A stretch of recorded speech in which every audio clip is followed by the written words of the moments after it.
Imagine standing in the heart of ancient Rome, the most powerful empire on Earth. An empire that believed no enemy could ever defeat it. But then, one man appeared. A general whose brilliant strategy made Rome tremble. This is the true story of the man who came closer than anyone to destroying Rome. But where did it all begin? Hannibal was born around 247 BC in Carthage. His father, Hannibal Barca, spent years fighting Rome. He made young Hannibal swear an oath that he would remain Rome's enemy for the rest of his life. After taking that oath, Hannibal was no longer just a soldier. He gradually became Carthage's most brilliant general. His military strategy was so extraordinary that his soldiers trusted him without hesitation. In 218 BC, Hannibal attacked the city of Saguntum. It was an ally of Rome.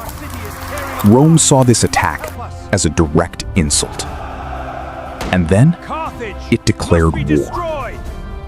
Everyone believed Hannibal would invade Rome by sea.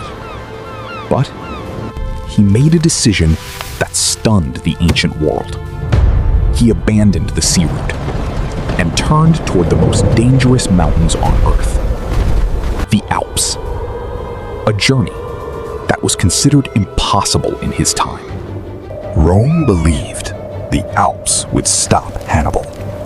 No army had ever crossed these frozen mountains.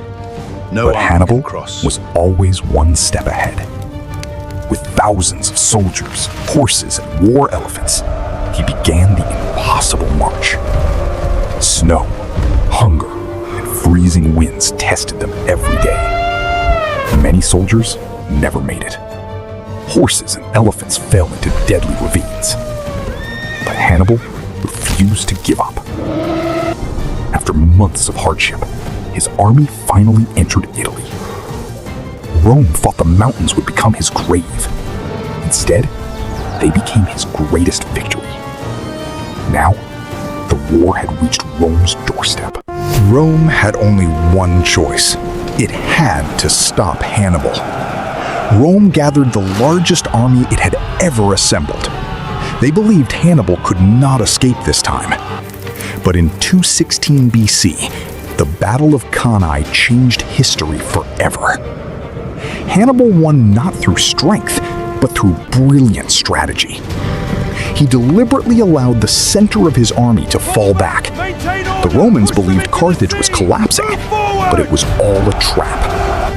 As Rome advanced, Hannibal's forces surrounded them from both sides. Within hours, Rome's mighty army was trapped. Thousands of soldiers fell. The Battle of Cannae is still studied as one of history's greatest military masterpieces. On that day, Rome learned that even its power could be broken. After the Battle of Cannae, it seemed Rome's end was near. Everywhere, one name echoed: Hannibal. We are all lost. But one question became history's greatest mystery. Why didn't Hannibal march directly on Rome? Some historians believe he no longer had enough soldiers to besiege the city. Others believe Carthage never sent the reinforcements he desperately needed. Rome refused to surrender. It rebuilt its armies. As time passed, Hannibal's greatest opportunity slowly slipped away. One decision, still debated by historians today. If Hannibal had marched on Rome, perhaps the history of the world would have been completely different. Despite all of Hannibal's victories, the tide of the war slowly began to change. Instead of chasing Hannibal through Italy, Rome attacked Carthage itself. After 15 years, Hannibal was forced to leave Italy and return home. In 202 BC, he faced the Roman general Scipio Africanus at the Battle of Zama. It was Scipio who turned Hannibal's own strategy against him. This time, history's greatest general was defeated. But Rome's fear of him never truly disappeared. Years later, When Rome tried to capture him, Hannibal chose death over surrender. He drank poison rather than fall into enemy hands alive. His life ended, but his legend never did. Even today, more than 2,000 years later, military academies around the world still study Hannibal's strategies.